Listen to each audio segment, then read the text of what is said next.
Bonjour. Aujourd'hui, on explore ensemble le monde fascinant et assez mystérieux des mégalithes. Ah oui, un sujet incroyable. Des milliers de monuments, certains très très anciens, plus de 5000 ans. Et des pierres, énormes. On parle de dizaines, voire centaines de tonnes. C'est ça. Les questions sautent aux yeux. Qui, quand, comment et pourquoi surtout? Exactement. Pour nous guider dans cette exploration, on va s'appuyer sur un ouvrage clé. Connaissance des mégalithes de Fernand Niel. C'est le fruit des décennies de recherche sur le terrain. Oui, Niel cherchait vraiment l'objectivité, hein. Il se méfiait beaucoup des théories un peu trop imaginatives, disons. Il voulait se baser sur les faits, sur ce qu'on voit. Notre but, c'est donc de regarder de plus près quelques points clés, quelques questions brûlantes soulevées par Niel sur ces monuments vraiment énigmatiques. Allons-y. Oui, et les dolmens, la fameuse table de pierre. Ce sont les deux types principaux, même s'il y a des variantes, bien sûr. Et l'échelle, c'est juste ahurissant. Quand on pense au grand menhir brisé de Locmaria Caire, Ah oui. on parle de quoi? 350 tonnes?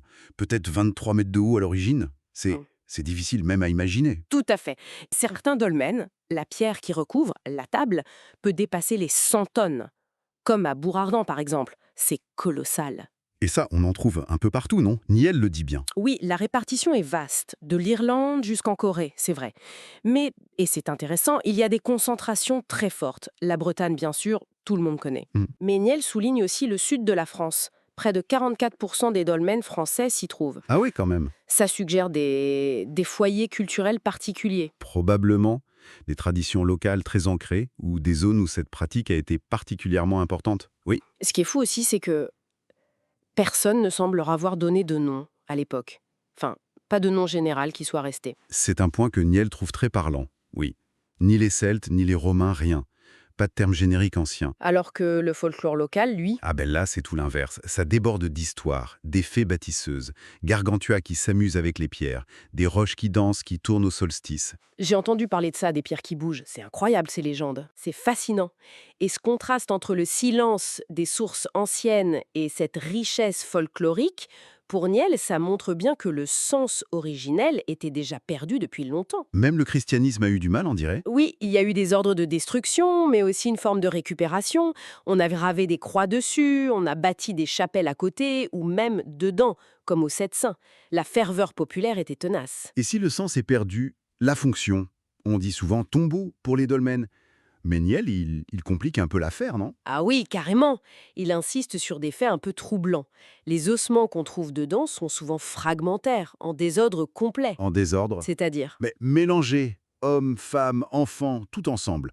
Parfois, il y en a très peu, voire pas du tout. Et certains dolmens sont construits sur la roche nue. Difficile d'y enterrer quelqu'un. Donc l'idée de la simple tombe individuelle, pour Niel, c'est réducteur. Ça a pu servir pour les morts, oui, mais sans doute pas que pour ça. Et peut-être pas de la façon dont on imagine.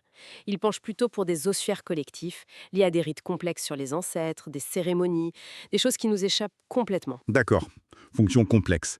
Et la datation alors? Le quand? Est-ce qu'on est plus au clair là-dessus? Bah, c'est un autre gros point d'interrogation. Souvent, on date les objets trouvés dedans. Poterie, outils. Mhm. Et ça date souvent de la fin du néolithique, début âge du cuivre, vers 2500-2000 avant notre ère. Ok. Mais attention, ça date l'utilisation finale, pas forcément la construction. Et des datations au carbone 14 sur des charbons de bois trouvés dans la structure même, surtout en Bretagne, ont donné des dates bien plus vieilles. Ah oui. Genre combien? Parfois 3000 voire 4000 ans avant Jésus. Donc, l'incertitude demeure. C'est une très longue période. Et ça nous amène au comment, comment ils ont fait déplacer des blocs pareils, les ériger, des fois sur des kilomètres. C'est l'énigme technique majeure. Niel est assez critique envers les explications qu'il juge parfois un peu trop faciles. Les plans inclinés, les rondins. Ça marche peut-être pour des petites pierres, mais pour 100 tonnes, 350 tonnes, sur un terrain pas plat. Exactement. Il souligne l'exploit technique et logistique incroyable que ça représente. Et surtout, on n'a quasiment aucune preuve directe des méthodes. Pas d'outils spécifiques découverts, pas de traces claires. C'est fou ça. On imagine une organisation sociale derrière, des connaissances. Forcément, des savoir-faire pratiques qu'on a peut-être complètement perdus, Niel n'exclut pas des techniques plus sophistiquées qu'on ne suspecte même pas. Au final, après avoir du miel, on reste avec les mêmes grandes questions, mais peut-être encore plus. Profonde. Par qui? Pourquoi? Quand? Comment? C'est exactement ça. L'énigme reste entière, mais on en mesure mieux l'ampleur. Et pour finir, il y a cette idée un peu déroutante chez Niel. Oui, cette réflexion finale, où il suggère que ces monuments, ils semblent presque étrangers aux cultures préhistoriques au milieu desquelles ils se dressent. Étranger. Comment ça? Comme s'ils étaient les témoins silencieux d'autre chose, d'un savoir, d'une ambition, d'une vision du monde, dont l'origine nous échappe totalement. Presque comme s'ils n'étaient pas tout à fait de leur temps ou de leur lieu. Ça laisse songeur. Ça nous rappelle surtout à quel point on ignore encore beaucoup de choses sur notre passé lointain. Tout à fait. Une belle invitation à l'humilité et à la poursuite de la recherche.